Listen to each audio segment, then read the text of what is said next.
Naranasan na ba talaga natin ang pagmamahal ng isang ama? Naiiwan na ba tayo? Naranasan na ba natin ang pagkalong, pagyakap, pagkalinga na sinasabi nating matatag, matibay na tao? Marami sa atin ang naiwan. Marami sa atin ang hindi nakaranas ng pagmamahal ng isang tunay na ama. Pero sa atin na mga nakaranas ng pag-ibig ng isang ama dito sa lupa, naunawaan natin how it is to experience God's love. At marami siguro sa atin ang habang inaawit yung ng koro yung He is our Father, katingin sa mga larawan, maaaring naisip ninyo ang inyo-inyong mga tatay. At maaaring marami sa atin sa ngayon ay mga wala ng tatay kagaya ko.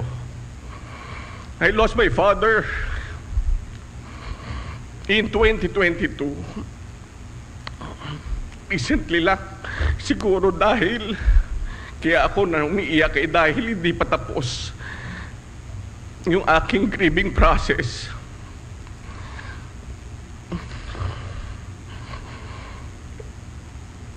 Grief is so real, kaya kung meron man kayong mga kilala na namatayan, huwag nyo silang sisigawan. Kaya I pity those people na namatayan na, pero sinisigawan pa rin ng mga nagpipreach sa kanila. The process of grieving may take a moment. The process of grieving may take a long period of time. And up until now, it has been 3 years or more namatay ang aking tatay. Nararanasan ko pa rin yung pasulpot-sulpot na pag-iyak na hindi ko alam kung saan nagmumula. Pero habang inaalala ko yung lahat ng ginawa para sa akin ng tatay ko, yung bang pagka naglalakad kami nung maliit ako, malusog na po ako nung maliit ako eh. Kaya pagkakarga-karga ako ng tatay ko, hinihingal ho siya. Kaya yung kanyang paghingal, naririnig ko po yun. Kaya kahit ang bigat-bigat ko, kakargahin ako ng tatay ko. Merong isang campsite dyan sa may Novaliches o papuntang San Jose del Monte. Ang pangalan ng campsite ay hanggang sa ngayon ay naalala ko pa, Paradise Camp, dahil dito ko naranasan yung pagkalong ng tatay ko na dinig na dinig ko yung hingal niya dahil ang taba-taba ko. Hirap na hirap siya na kalungin ako dahil papataas yung rampa o pataas yung daan papunta sa Paradise Camp. Habang inaalala ko ito, naalala ko rin yung mga moments, yung mga pagkakataon na maging tatay. Kaya I would like to show with you. Napakahirap po magsalita na merong dinadala sa kalooban. Pero I will try to provide you with at least the message that I have studied for, sabi nga ng misis ko, tagal mo na pinag-aaralan yan. Alam nyo, habang pinag-aaralan ko po kasi, there are new insights that God provides. Kaya siguro tignan niyo po yung picture namin ng mga anak ko. Yan po ako nung medyo bata-bata pa, wala pang balbas o bigote. Doon sa gilid ata meron na. Yung bunso namin ay dapat kasama namin ngayon, pero sumama ang kanyang pakiramdam. Yung panganay po namin ay ayun, yung taba-ching-ching na yun sa gilid. At siya po rin yung taba-ching-ching na yan na nasa malaking picture. Yung aming anak ay graduate na po ng statistics sa University of the Philippines. Yung bunso, yung baby boy, ay irregular third year sa University of Santo Tomas. And as I was preparing for this message, sabi ko na bilang tatay, marami sa atin ang hindi sanay Marami sa atin ang hindi napag-practicean ito eh. Marami sa atin maaring nangapa noong kayo ay nagsisimula pa lang maging tatay. In experience fatherhood, ako po kasi ang naging house husband, knowing that my wife is earning much more than I do, ay ako po yung nag-alaga sa aming mga anak for a very long time. And it was just recently in 2017 that I have decided to further my studies at saka ako nag-aral ng aking PhD. Namit ko po ang aking asawa, nandito po siya. 1999 nang kami magpakasal. At graduate na po ako noon ng aking masteral studies. And then, nung kami kinasal, kaanak kami the following year 2000, September 3, I was the happiest father who had ever lived dahil sinilang ang aming anak na si Elisa Andrea noong year 2000. Kasama ko yung aking mother-in-law habang nag-aantay kami sa paglabas ni Andrea ay siguro yung time, oras na pag-aantay sa kanya, it took the doctors more than 18 hours to deliver. At kinakailangan i-cesarean section ng aking asawa. Between choosing whether that my wife will live or our daughter will live, I chose that both of them will live. Kagaya ng pagtatanong sa aking tatay na nasa ospital ang aking nanay at yung pinagbubuntis niyang anak, yung aming bunso na si Ame Joy, ay tinanong siya ng doktor dahil 8 months lang si Ame Joy nung nasa sinapupunan ng aming tatay, ng aming nanay. At tinanong ang aming tatay, sino gustong mabuhay? Yung asawa mo o yung anak mo? At ang sagot ng tatay ko, parehas po, doktor. Kaya si Ame Joy po ay isang miracle baby. Bagamat siya minsan kulang-kulang, pero 8 months ay talaga pagka binibiro namin siya ay kulang-kulang dahil 8 months, hindi niya na kumpleto yung 9 months. At ngayon ay nasa Amerika na siya, nasa Florida. At may 2 maliliit na anak. Bagamat incomplete, bagamat imperfect ang fatherhood, marami sa atin ang hindi nag-practice, maaring pati sa pag-diaper. Inabutan ko pa yung diaper na kinakailangan mong lagyan ng perdible ang magkabilang side. Pero more of the time siguro ang aking naalala ay yung naglalagay na ako ng diaper na meron ng pagdidikitan, yung may velcro na siya.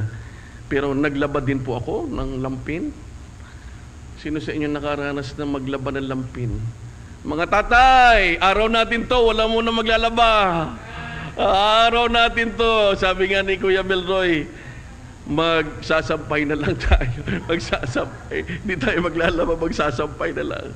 So habang naglalaba, realize natin na yung panahon ng pagiging binata tapos na. And as we greet our dads, father, papi, papu, ano ba pwede nating tawag sa tatay natin? Ama, amang.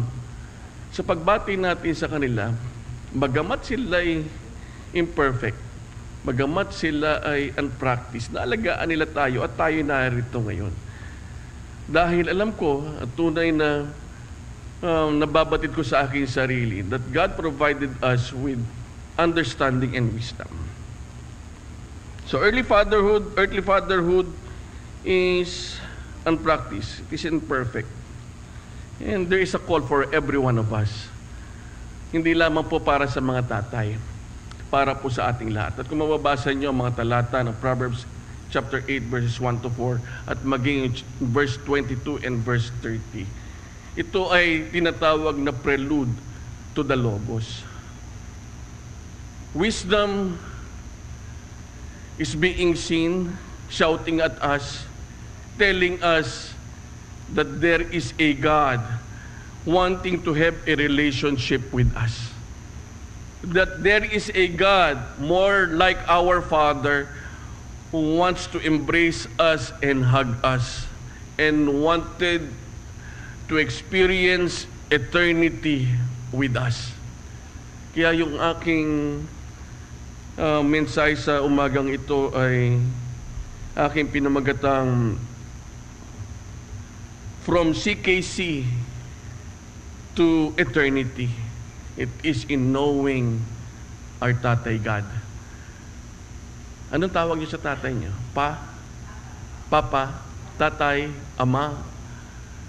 At sa pagtawag natin sa kanila ng lahat ng ito, naisip niyo ba kung paano tayo pinalaki, inalagaan ng tinatawag nating matatag na Ama o matatag na haligi ng ating tahanan? Ang mga kababaihan daw po ay ang ilaw ng tahanan.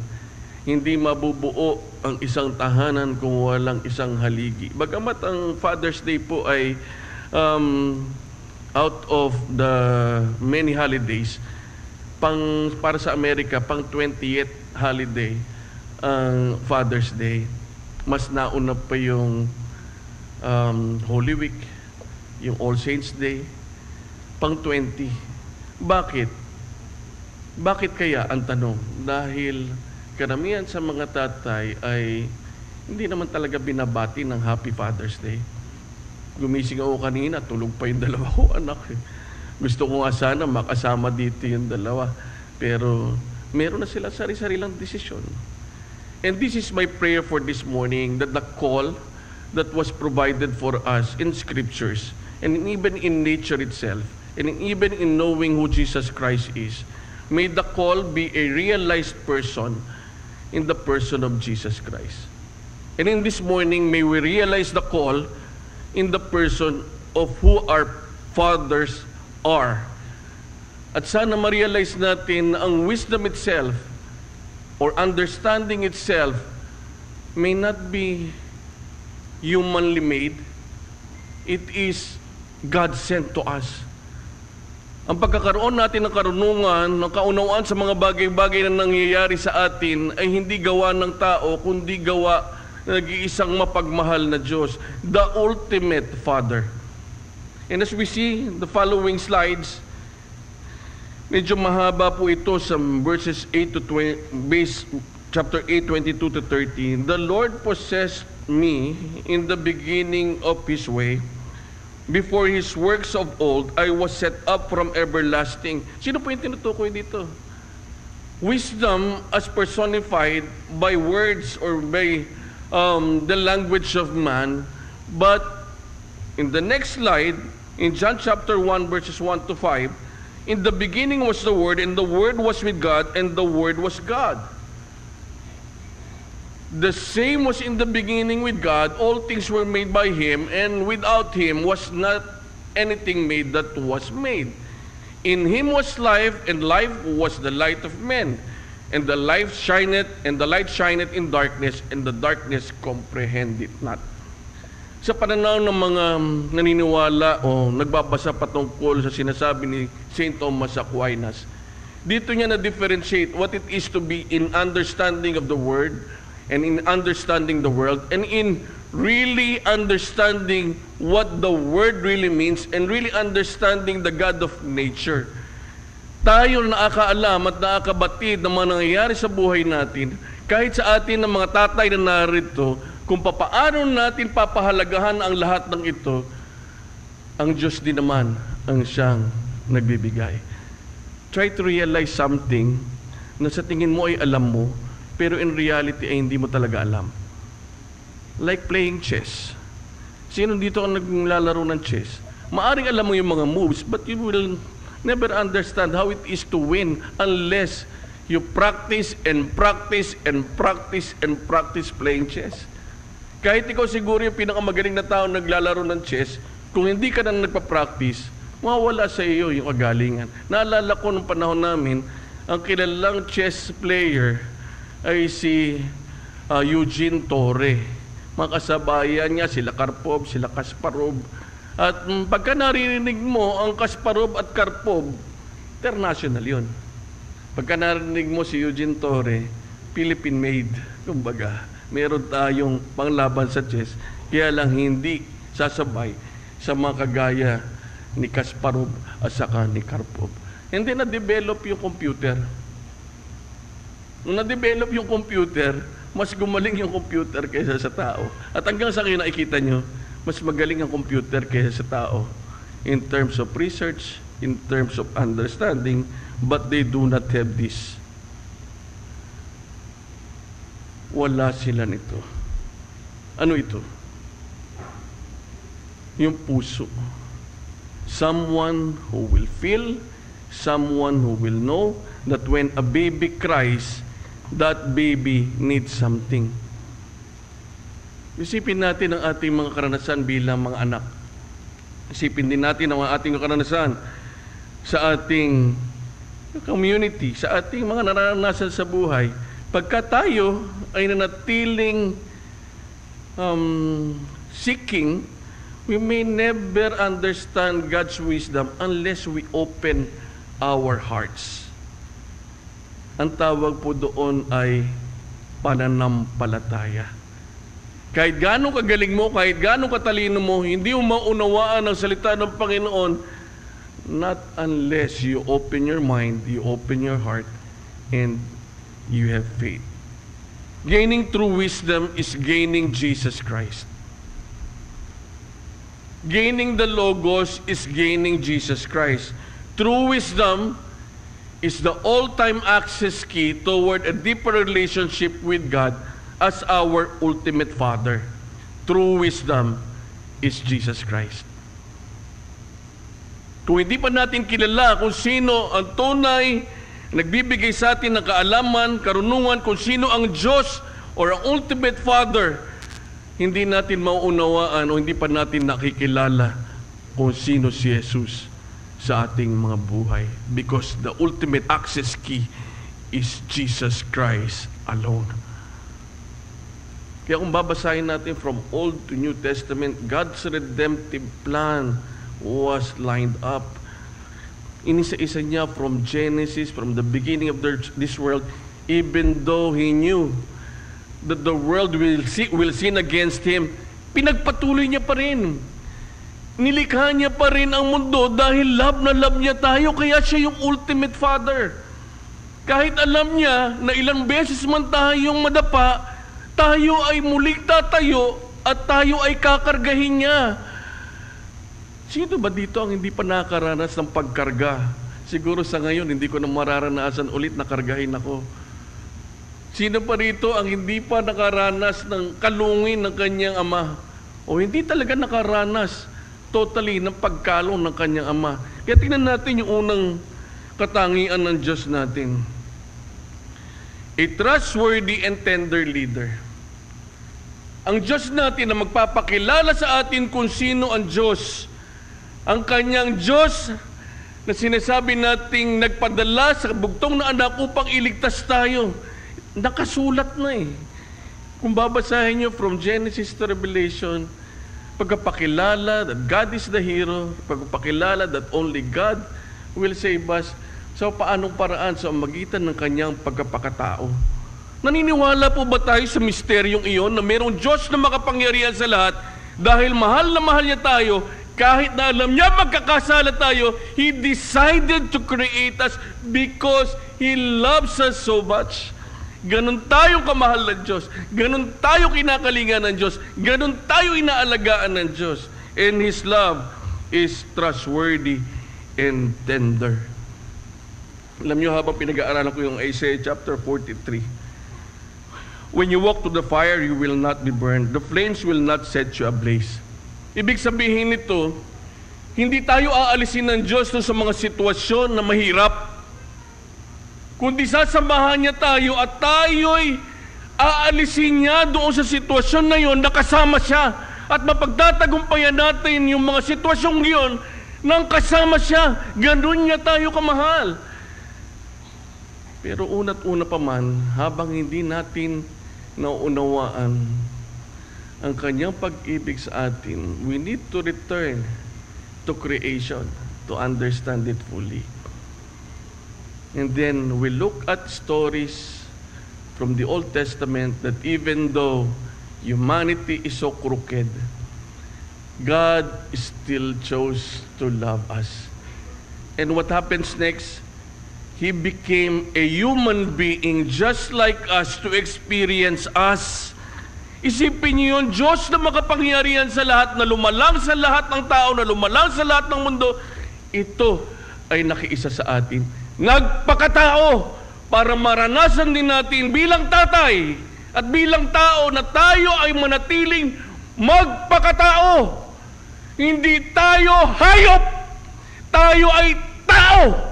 Kinakailangan tayong makaranas ng pag-ibig ng Diyos para maranasan din nating maging tao. Hindi tayo hayop. Tayo ay tao. At kung kayo ay may kakilalang tao na nag-aastang hayop, maaring hindi niya pakilala si Kristo. And this morning, I would like you to understand what God is telling us. I want you to open your hearts and to open your minds that there is a God so loving and caring, so trustworthy and tender, that He wants to be experienced by us. Gusto niyang maranasan tayo. Alam niyo, habang pinag-aaralan ko yung salitang kunin ko lang po yung aking notes.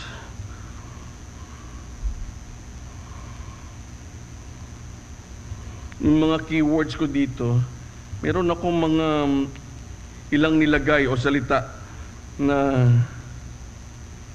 aking gustong tandaan natin.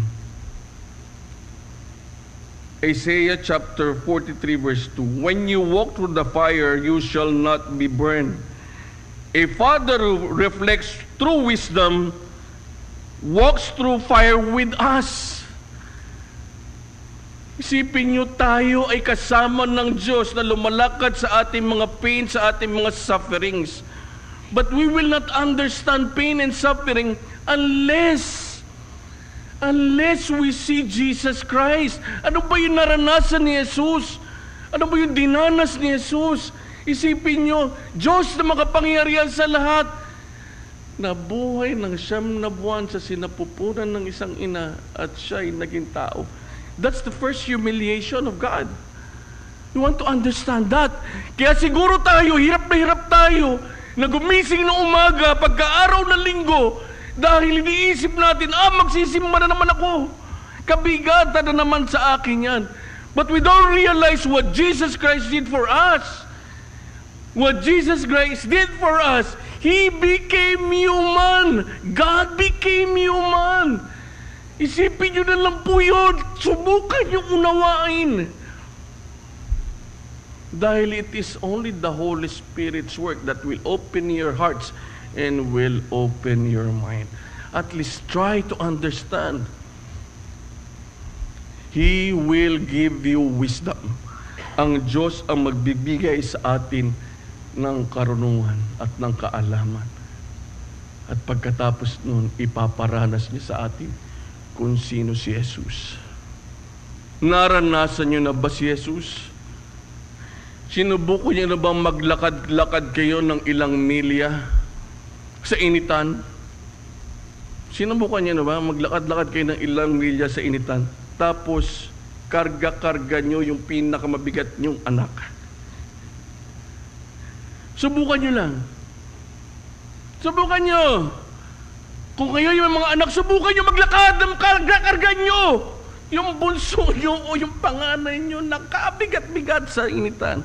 Pero Jesus Christ, sino yung kanyang naging pasan-pasan? Ang pasan-pasan niya, hindi lamang yung krus, mga kapatid.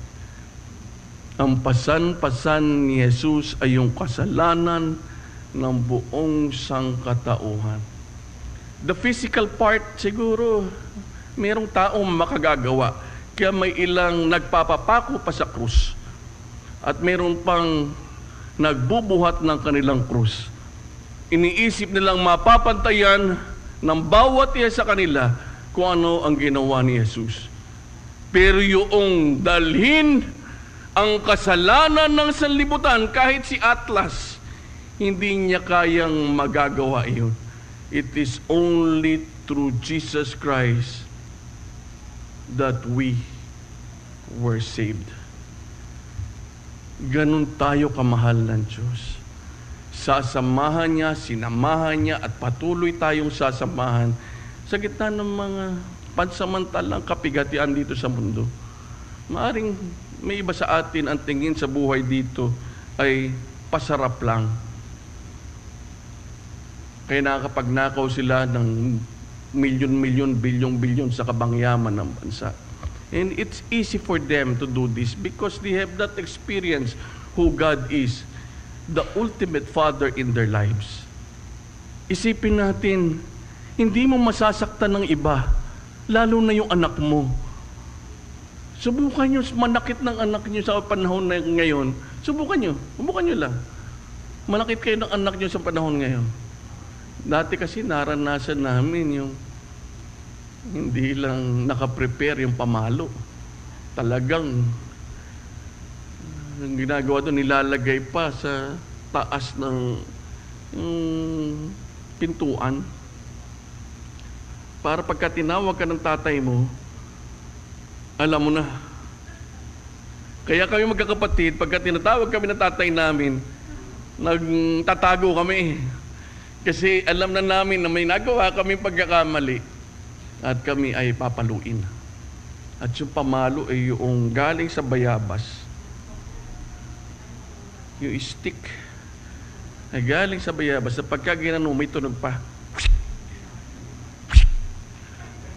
At pagka dumikit sa puwet namin yun, ay talagang kaya sakit-sakit. Pero subukan nyo manakit ng bata ngayon. Subukan nyo lang. Subukan nyo lang manakit ng bata ngayon. Pero yung naisip po namin kasi noon, ang pinaisip din sa amin ng aming tatay, kapag hindi na kita dinisiplina, hindi na kita mahal. Sa ngayon, marami ng mga bata ang hindi na dumadaan sa disiplina kagaya ng disiplina na naranasan namin. Kasi meron ng bantay bata, meron ng violence against children and women. Subukan nyo lang manakit ng anak niya. Subukan nyo lang. Tapos nalaman ng kapitbahay yan. Subukan nyo lang. Na itali sila sa langgaman. Subukan nyo lang. Na itali sila at isilid sa sako. Subukan nyo lang. Pero yung Diyos natin, hindi kayang gawin ito sa atin.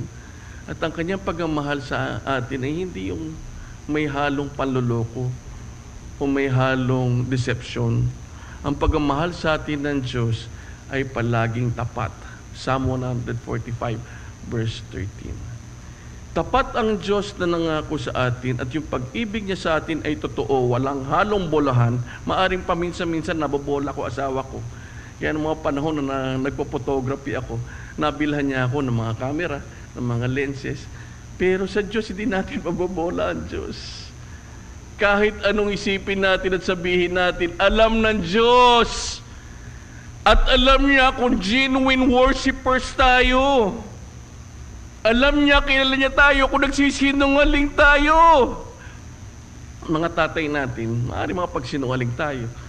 Naranasan ko noon, pagka manghihingi ako ng pang-project, ay palagi naman ako binibigyan ng tatay ko. Kahit na yung pang-project, ay pagpunta lang dyan sa may Paxton, para mag-swimming kami nila Earl.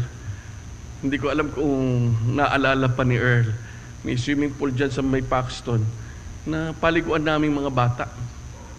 Pagka kami ay nagka-cutting class, dumadaan kami doon sa may incinerator doon sa Karuhatan East Elementary School.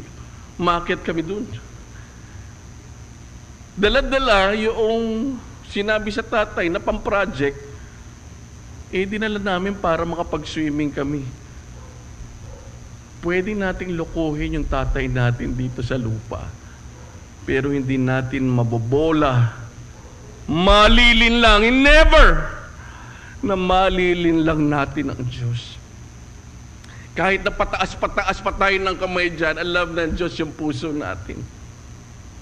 And God knows each and everyone's hearts if you are truly worshiping Him in spirit and in truth.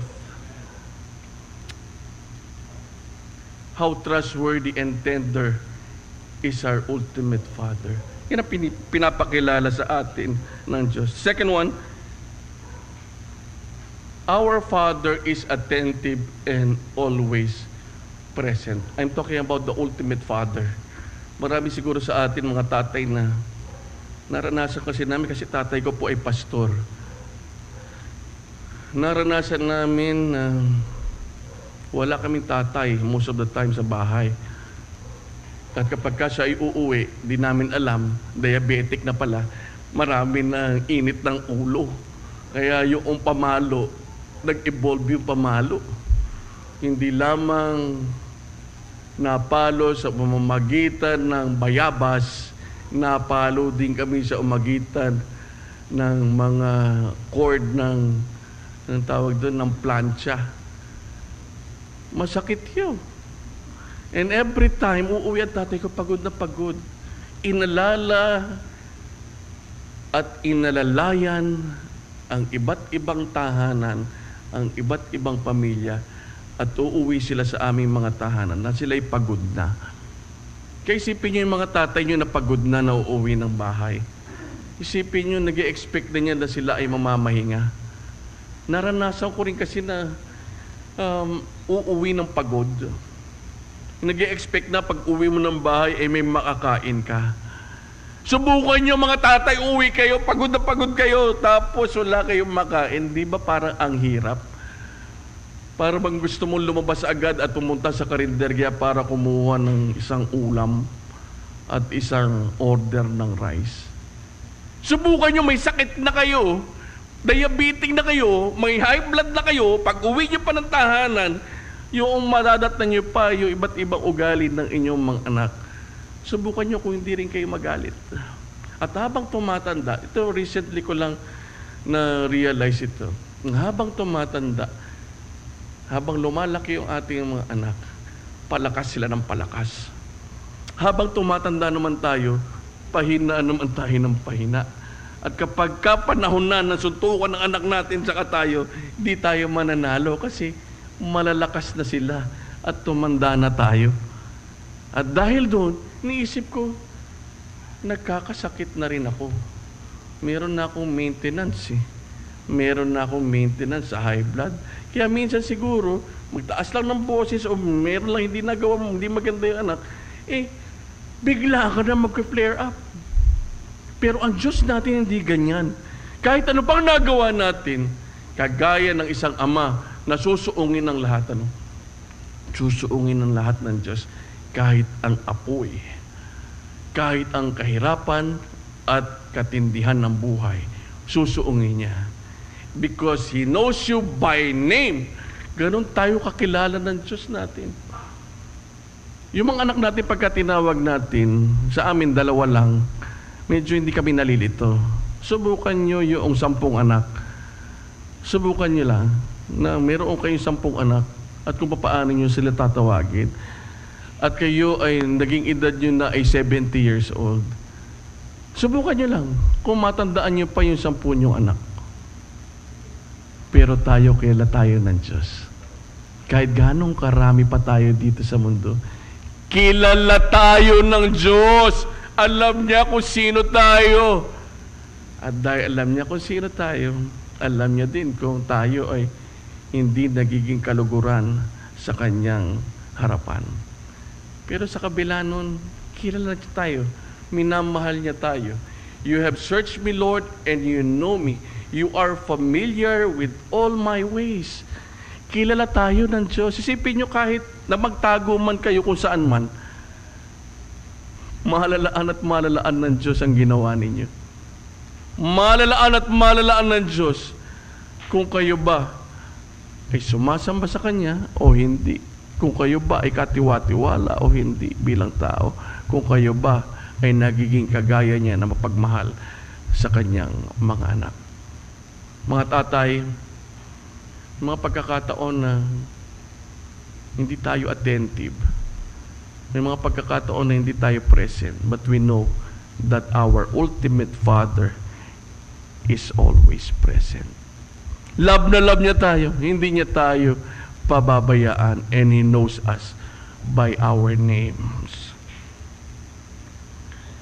truthful and transforming. Alam nyo, medyo madali lang tandaan dahil letter T, letter A, letter T. Truthful and transforming. John 17:17 says, sanctify them by the truth. Your word is truth. Alam nyo itong sanctification process. Marami ang hindi nakakaunawa. But sanctification process is in the aorist tense in the Greek word. At pagka ito ay nasa aorist tense, maaring maranasan instantly, pero mararanasan pa rin continuously until we die. Try to understand such a word na tayo na nakakilala sa Diyos bilang ultimate Father, tayo ay pinapaging banal. Tayo ay banal at patuloy na pinapaging banal. Medyo sa wikang Griego, may ganong proseso. At sa ating mga Pilipino, sa Tagalog, medyo mahirap unawain. Maging sa wikang English, mahirap unawain yung process along the way. Maaring ikaw ay mabuti ngayon, pero maaring hindi ka mabuti bukas. Pero along the way, you are being sanctified. Binabanal, inaayos tayo ng Diyos. If anyone is in Christ, the new creation has come, the old has gone, the new is here. Ibig sabihin po nito, tayo bilang tao na nakakilala sa ultimate Father, yung ating mga karanasan noon, yung ating mga buhay noon na hindi magaganda, iniiwanan na natin. At ang Diyos ang ating tinitingnan sa magitan ng kanyang bugtong anak na si Kristo Jesus. It is difficult for others to be transformed when they remain. May kanta kami ng mga bata kami.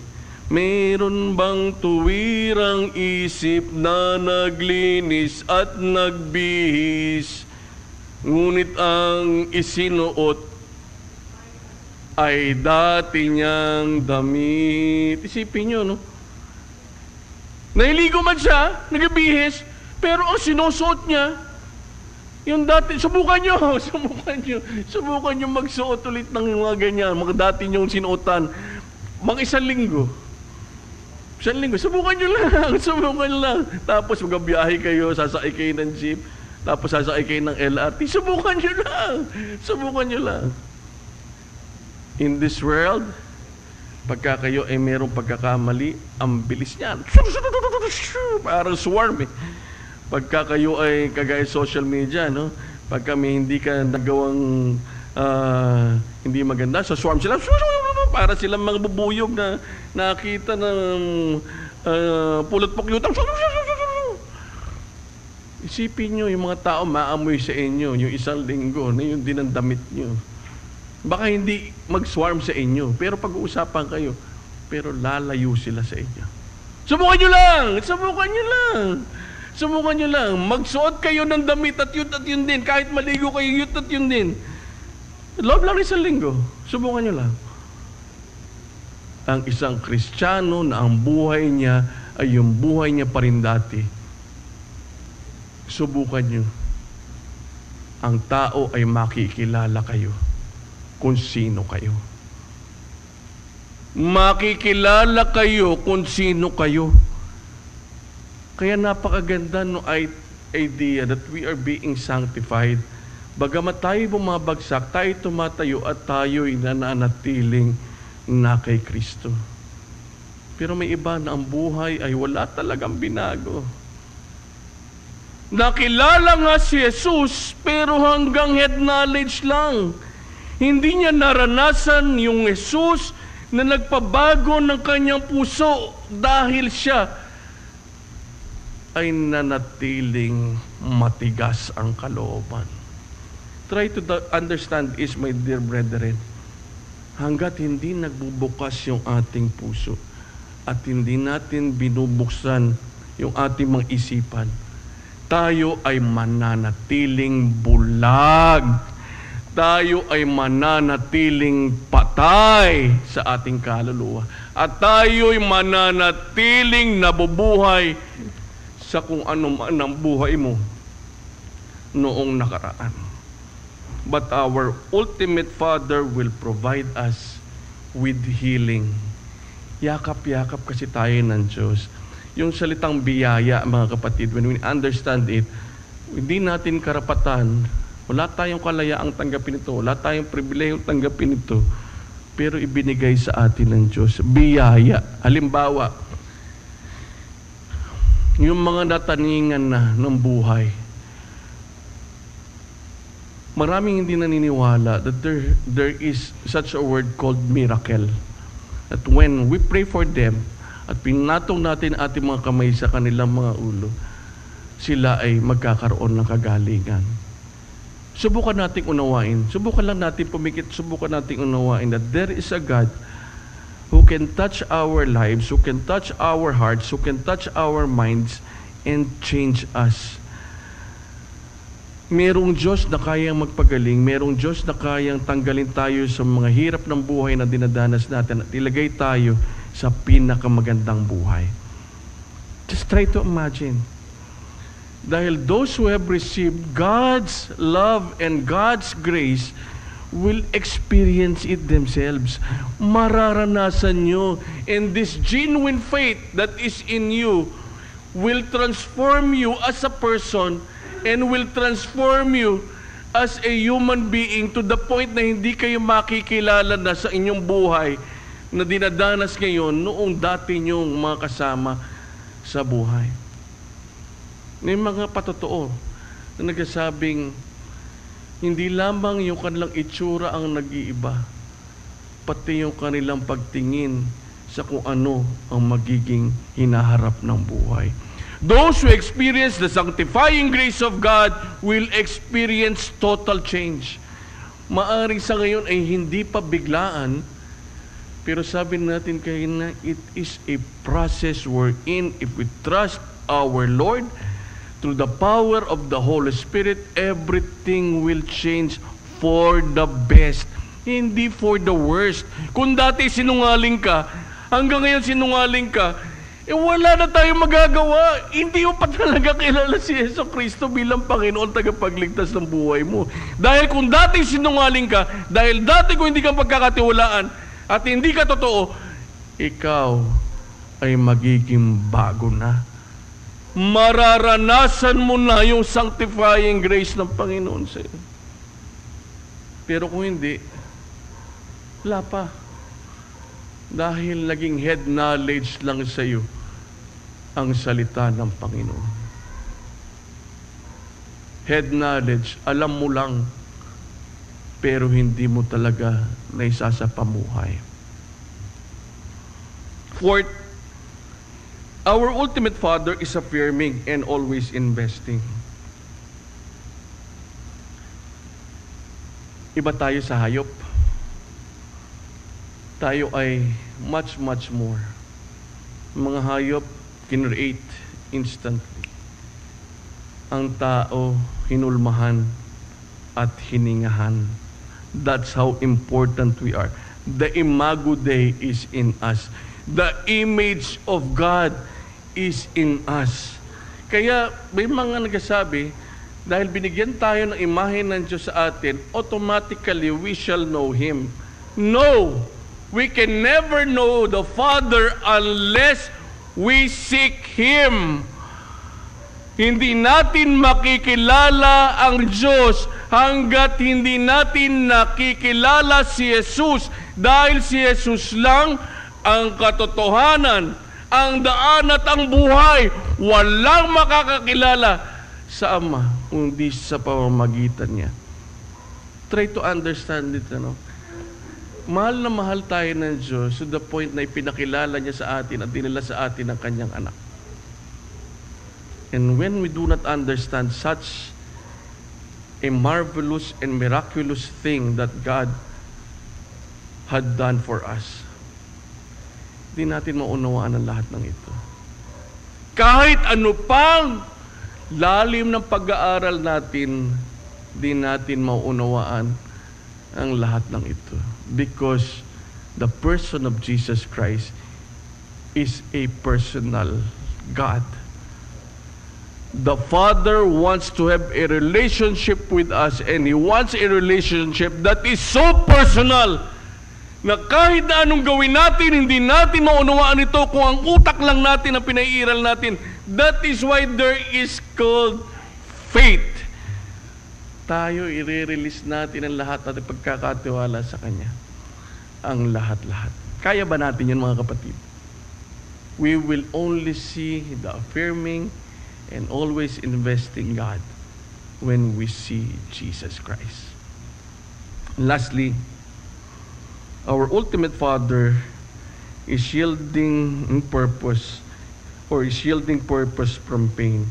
Romans 8:28 says, "And we know that in all things God works for the good of those who love Him." And Isaiah 61:3, "To bestow on them a crown of beauty instead of ashes." Isipin nyo, hindi tayo pababayaan ng Diyos. Kakalingain niya tayo kahit na tayo man ay nasa daan na tayo ay susunugin pa. He will shield us. He will be with us. Dala-dala tayo. Hindi tayo iiwan. Pero kung hindi natin kailangan ang Diyos na ito, meron man tayong danasing napakaraming utang, meron man tayong danasing napakaraming problema, we will just give up. Kung hindi talaga natin kilala ang Diyos na ito, the ultimate Father, we shall easily give up. We shall easily give up. Kaya subukan natin, mga mahal na kapatid, na makita ang Diyos na ito. Seek God through His Son, Jesus Christ. Alam nyo, a disciple tatay, in Matthew 16:24,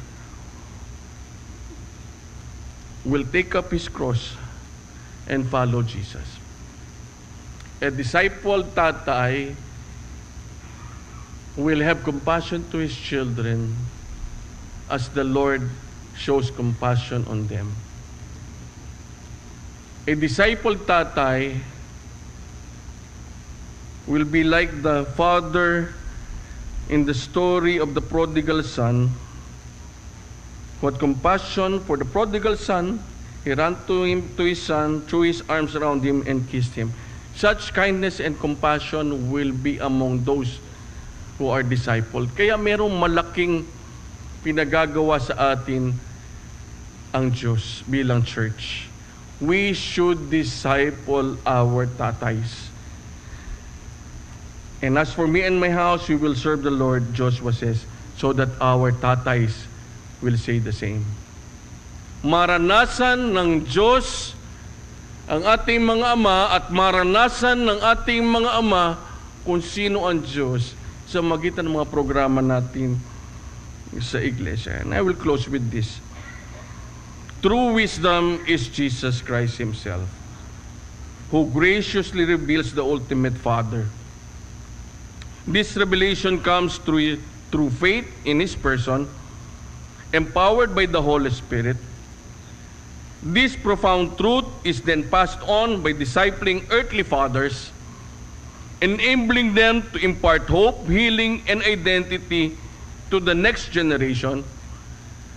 In doing so, future generations gain access to true wisdom, who is Jesus Christ, experience the ultimate Father's grace, not only His grace but His love, and grow in faith. Ang ating future generations are at stake if we do not disciple our tatays. And the reward, 2 Corinthians 6:18, I will be a father to you, and you shall be sons and daughters to me, says the Lord Almighty. So kung hindi natin gagawin ito, hindi mangyayari ang 2 Corinthians 6:18 if we shall not disciple our tatays. Maaring meron silang head knowledge who Jesus Christ is, but true discipleship is trusting our God, our ultimate Father in all this, for us to have changed life in the likeness of Jesus Christ our Lord. Sana maranasan po ng mga tatay sa umagang ito ang lahat po ng salita ng Panginoon na ating narinig. At sa mga hindi tatay, maranasan natin ang ultimate Father natin na pinapakilala ng ating Panginoong Hesus. Una, ng kanyang salita. Pangalawa, ng ating Panginoon. Sa magitan ng isang Diyos na mapagmahal sa atin, maranasan nawa nating maging mapagmahal din sa iba. Kaya natin? Hindi natin kaya kung wala ang banal na Espiritu sa atin. We need the empowerment of the Holy Spirit to do all this. Kaya church, let us be encouraged. May the Holy Spirit be among us so that we may do whatever the Father wanted us to do from the very beginning, to experience Jesus Christ as a person. By the power of the Holy Spirit, may we disciple all the fathers, not only in this church, but also in the whole community of Valenzuela City and to the rest of the world. In the name of the one God, Father, Son, and the Holy Spirit, we pray. Amen and amen.